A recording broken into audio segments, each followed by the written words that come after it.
would you meet with Annalyn about Singapore and not me? Hindi ba para sa akin din yung opportunity na yun, Dad? Hindi na ba ako importante sa'yo? Saan ako na lang si Annalyn?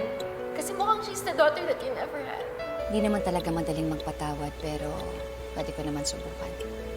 Ano ang gagawin natin? I-admit po natin yung anak nyo. I-drain po natin yung nana sa utak niya. Operahan po natin siya. Ayoko magpa-opera.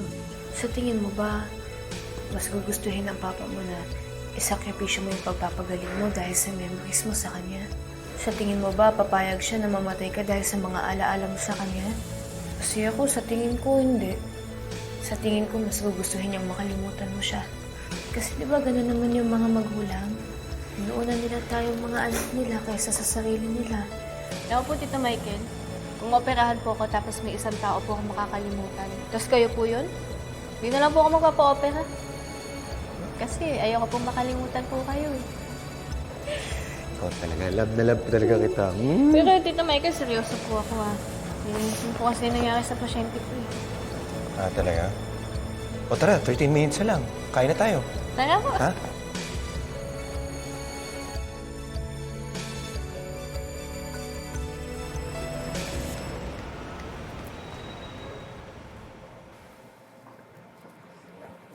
Ay, Dr. Santos. Ay, Dok.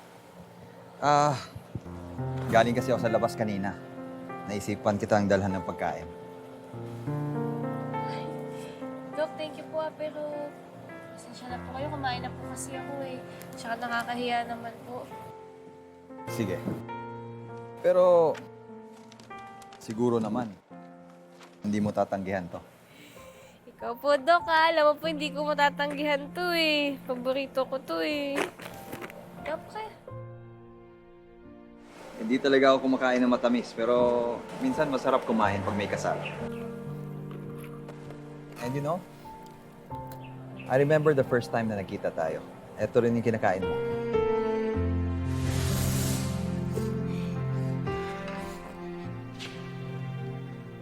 Excuse me, this is not a place for you to eat. Sorry po, tatapunin ko na lang po ito. Kakainin mo pa ba yan?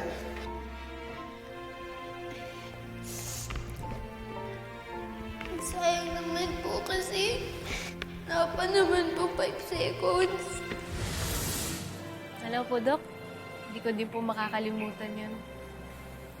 Sa totoo nga lang po, parang blessing and a curse din po talaga yung hindi po madaling makalimot eh.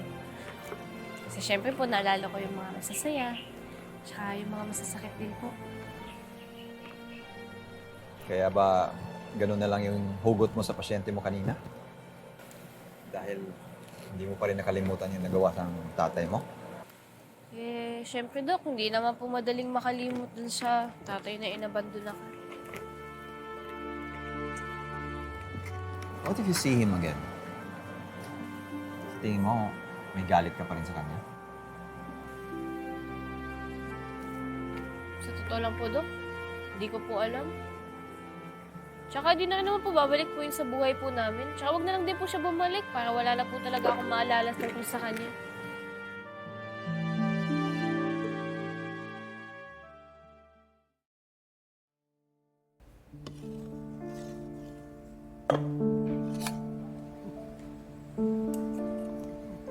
Wow naman, Aling Susan. Mukhang masarap yan ah. Ang bango ah. Sarap talaga. Sorpresa ko para kay Annalyn at Lynette. Baka pwede ba naman kami bigyan pag may sobra? Ay, talaga may sasobra dyan. Pero, may bayad. Oo naman, sige. Mamaya ah. Oo, Aling Susan, oo. asahan ko yan ah. Oo ah. Oh. Kaya Lynette ito ah.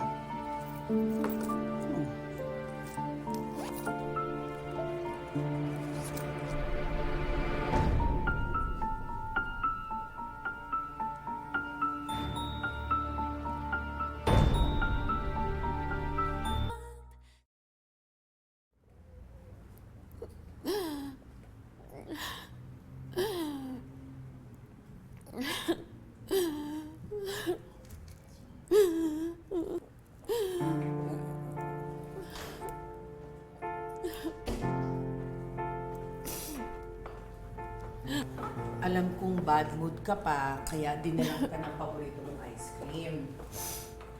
Buti ka pa.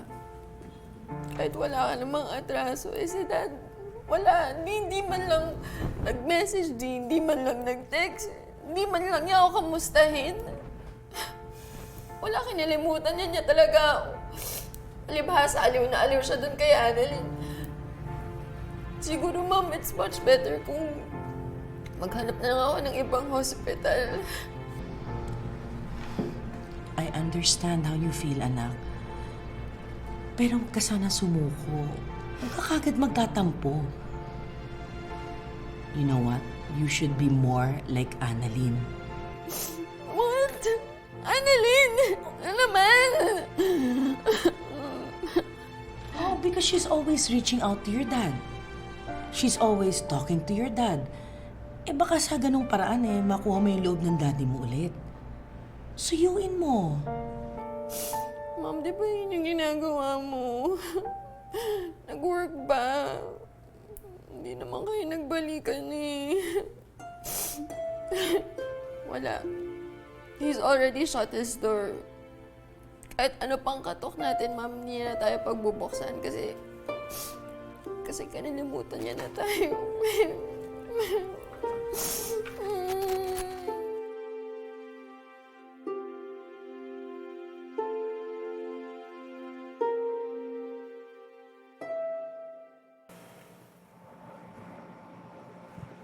Dr. Santos, the thing about memories is, while you can't change them, you can create new ones, better ones, to help you heal from the pain of the old ones.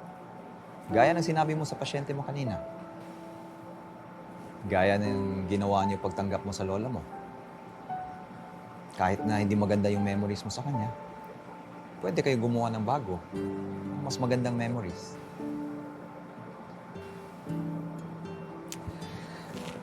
I've seen you grow from a young genius to an amazing doctor na magaling kumausap sa mga pasyente niya. Alam mo, hindi ka maging effective kung hindi maganda ang puso mo.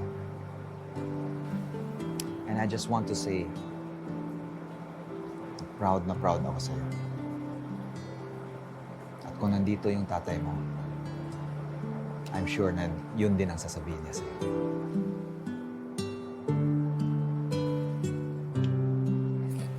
Salamat po ulit. Dr. Santos.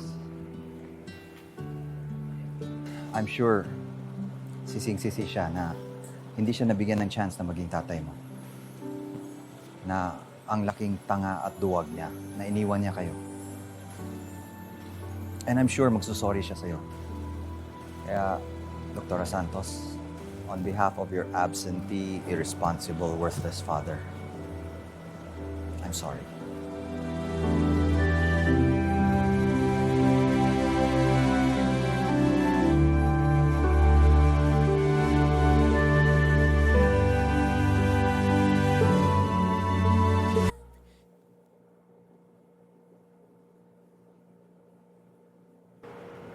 Layuan mo nga si Annalyn. Tigasal ka ng ulo mo, no? No, wala kang pakialam sa ibang tao. Tito Michael! Gusto mo naman ng gulo? Wala akong ginagawang masama. Ano wala? May payakap-yakap ka pa eh. Tito, ako po yung yumakap kay Doc. Yun na nga eh. Alam mo na dapat ang kailangan mong gawin. Hindi mo naman siya kaano-ano eh.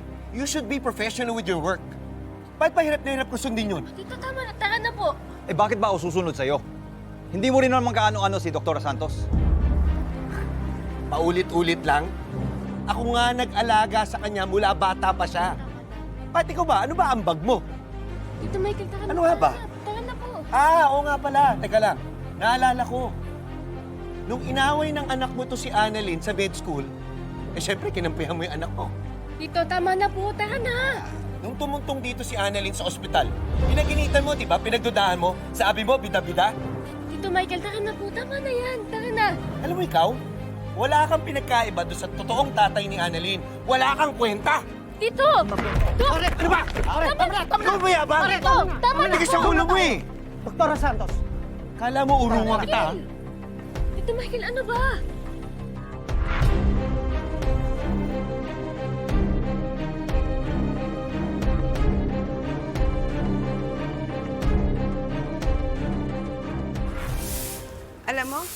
Ang lakas talaga ni Annalyn sa Diyos, no? Nung isang araw lang nagdasal, aba, ngayon, okay na agad. Okay na kay ni Chang Susan, di ba? Alam mo, in fairness ha, nagbago na talaga si Chang Susan.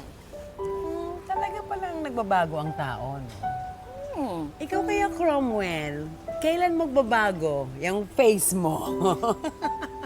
Nakakatawa ba yun? Alam mo, ngayon ako naniniwala itong kagwapuhan ko, isang sumpato eh. Sobra ka naman. Alam ko na. Alam ko na kung bakit gusto mo magbago tong face ko. Siguro pagod na pagod ka ng tumitig, ano? Bago ka matulog. Tsaka ito, naniniwala ako na hindi lahat ng tao nagbabago. Ay, ito.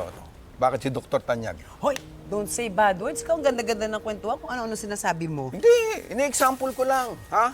Tignan mo, Lynette, ha? Nagpakita. Nagpa-cute. Sabi niya, wala siyang sabit. Pero may sabit pala. O anong ending niyo? Wala nangyari sa inyo. Nga.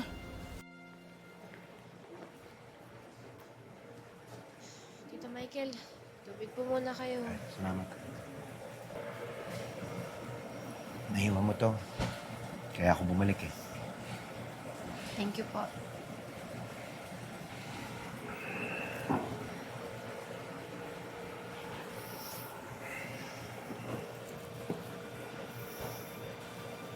Anak, pasensya ka na. Nakakapikon lang talaga yung doktor na yun eh. Hindi ko kasi nagustuhan yung nakita ko.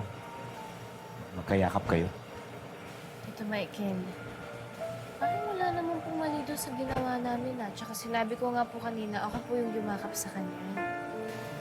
Oo nga, wala nga masama. Wala namang mali siya sa atin. Paano kung may ibang nakakita? Annalyn, saka naman nakakita ng boss na niyayakap yung empleyado niya. Tito Michael, parang tatay ko na din naman po si Dr. Nyag eh. Hindi mo nga siya tatay eh. Tsaka huwag mo siyang hayaan magpakatatay sa'yo. Si Dr. Tanyag yun. Si Chang Susan, ibang tao na, no? Pwede ba? Huwag kayong magpapaloko agad dun. Ha? Alam mo, ikaw, ang plastic mo. Kagabi lang, cheers pa kayo, tas ngayon ganyan sinasabi mo. Hindi naman sa plastic. Talagang ganun. Hindi naman talaga lahat ng tao nagbabago eh. Kaya ikaw, Lynette, ha? Ingat ka kay Aling Susan. Ha?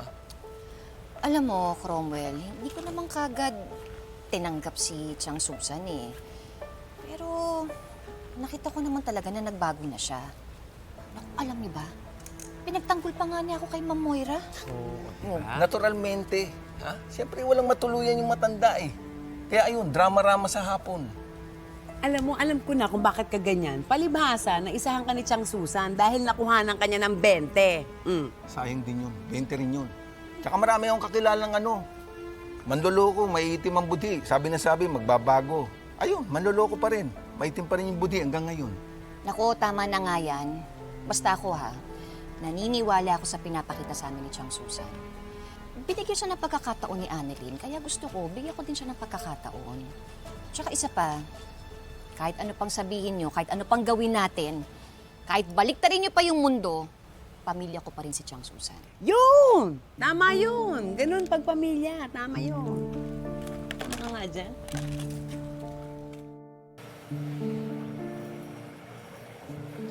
Bakit po ba? Masama po ba yun? Ang komportable ko po kasi sa kanya eh. Parang tayong dalawa lang po. Parang ang tagal-tagal ko na po kasi siyang kakilala eh. Alam mo, anak, naiintindihan kita. Alam ko may father issues ka. Pero kailangan mo maging professional kasi sa mga kasama mo. Kailangan mo magkaroon ng boundary sa kanila. Paano na lang kung nakita kayo ni Zoe?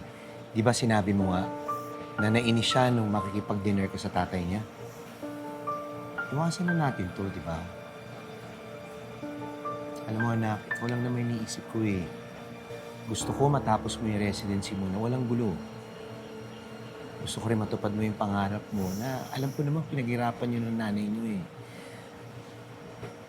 Ito lang kasi na dumating si Dr. Tanyag. He's just complicating things.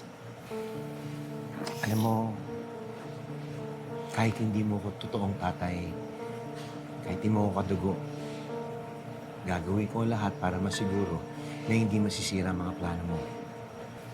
Ilang beses ko na kasi kinausap yung Dr. Tanyag na yan eh. Ang kulit eh, ayaw makinig. Gagawin niya kung anong gusto niyang gawin. Thank you po, Tita Michael, ah. Pero pwede po ba akong mag-request po sa'yo? Oo naman. Ano yun? Tita Michael, baka pwede naman po huwag niyo na pong awayin si Dr. Nyag. Sa totoo lang po, nakaka-stress na po talaga kayong dalawa. Actually, daig niyo pa nga po kami ni Zoe mag-away eh. Nakakapagtaka nga po kasi mabait ka naman. Tapos mabait naman po si Dr. Nyag. Pwede niyo naman po maayusin na nag-uusap lang po kayo. Hindi po yung unahin niyo po yung init na ulo ninyo. Ang hirap po kaya. Eh, pareho po kayong importante sa akin.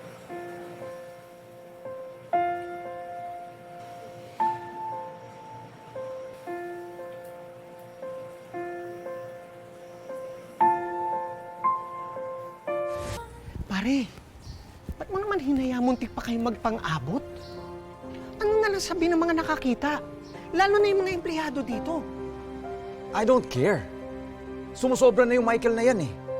Palagi na lang niya ako binubuli sa harap ng anak ko. Minsan kailangan talaga patulan eh. Naririnig mo ba sarili mo?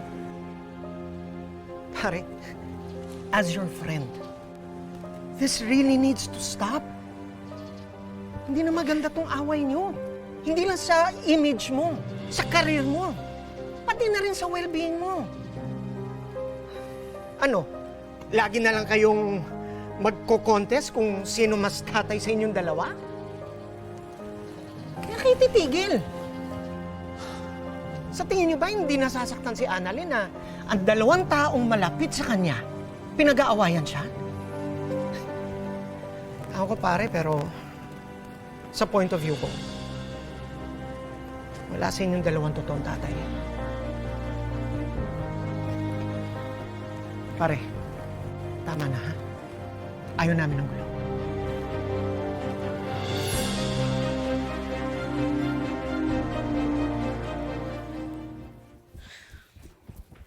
Dok, balita namin, close na kayo ng poging pasyente ha, si Tim. Dok ha, bawal ma-attach ang doktor. Ang nurse pwede. Hindi na makinig kayo ng pasyente. Kaso Dok, may nasagap pa kaming isang chisma. Yes, alam namin yung nangyari kanina sa labas. Bakit? Ano nangyari sa labas? Yung sa Tito Michael mo, tsaka kay Dr. Tanyag. Paano yun nalaman yun? Alam mo naman, kapag marites, marami kaming source. Di mo pa alam na namin. Pero ito, Dok, seryoso. Sa tinagal-tagal namin neto ni Ivan dito sa Apex, yun lang namin nakita yan si Dr. RJ na ganyan. Yung totoo, close ba kayo? Hoy baka hindi ka nagsasalita. Tagapagmana ka na pala ng mata niya. Heredera ka na pala. Sana all! Naku, pagka nagkataon, hindi mas lalong may inggit si Zoe. Totoo. Ano ba kayo? Siyempre, baka naawa lang talaga sa akin si Dr. Nyag. Eh, alam niya kasing wala akong tatay. Nawa. Kaya ba na-insecure din sa tito mo? Tsaka grabe palang mahawa si Doc RJ, no? Oo, tas yung tito naman neto, patola. Baka nakalimutan niya siguro medical director si Dr. Tanyag. Kaya ganun. Eh, siyempre, protective lang naman sa akin si Tito Michael. Pero sana nga magkabati na sila. Nakakahiya kapag nalaman pa ng iba tapos i-issue sila. Kaya kayo, huwag niyo nang i-chismax yan, ha? Taka na. Huwag kayong madaldal. Pare, tama na ha? Ayaw namin ng gulo. Hindi yan ang pinunta ko dito. Sige, Ray. Iwan mo muna kami.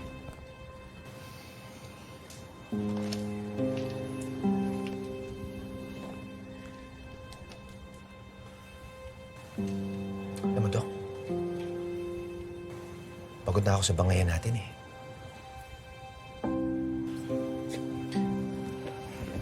Pasensya na. Pasensya na din. Alam mo ba, Dok, kung bakit nag-doktor si Annalyn? bukod sa nanay niya, dahil na rin yun sa'yo. Ikaw ang idol niya eh. Sino ba naman ako? Ano ba naman iidolihin niya sa akin? Isang nagtatalyer kumpara sa isang doktor ng ospital. Marangal naman ang trabaho ng mekaniko. And don't forget, you're also a businessman. Kaya I'm sure she looks up to you sa pagpalaki sa kanya. Kaya ako protective sa kanya. Pero, pinagdadamot mo siya. Mahal ko si Annalyn. Parang anak ko na siya. Kaya ayoko siyang masaktan. Ang gusto ko lang naman ay mabigyan ako ng pagkakataon na magiging tatay sa kanya. Yun lang naman. Oo, Dok. Naiintindihan ko yun. Pero paano? Aaminin mo kay Annalyn na ikaw ang tunay niyang tatay? Papaalam mo ba sa pamilya mo tungkol sa kanya? Makakasiguro ka ba na hindi magugulo ang buhay niya? Dok, hindi ako sakim. Pero ang plano mo ay maging mag-ama kayo ng patago. Hindi ba masasaktan mo lang lalo ang anak mo? It's the last thing I want to do for her. Sabihin mo lang kung paano masisiguro na hindi mo magugulo ang buhay nila. At hindi masisira yung pangarap na pinaghirapan nila mag-ina. Then I will back off. Hayaan na kita. Total, ikaw naman ang tunay na tatay.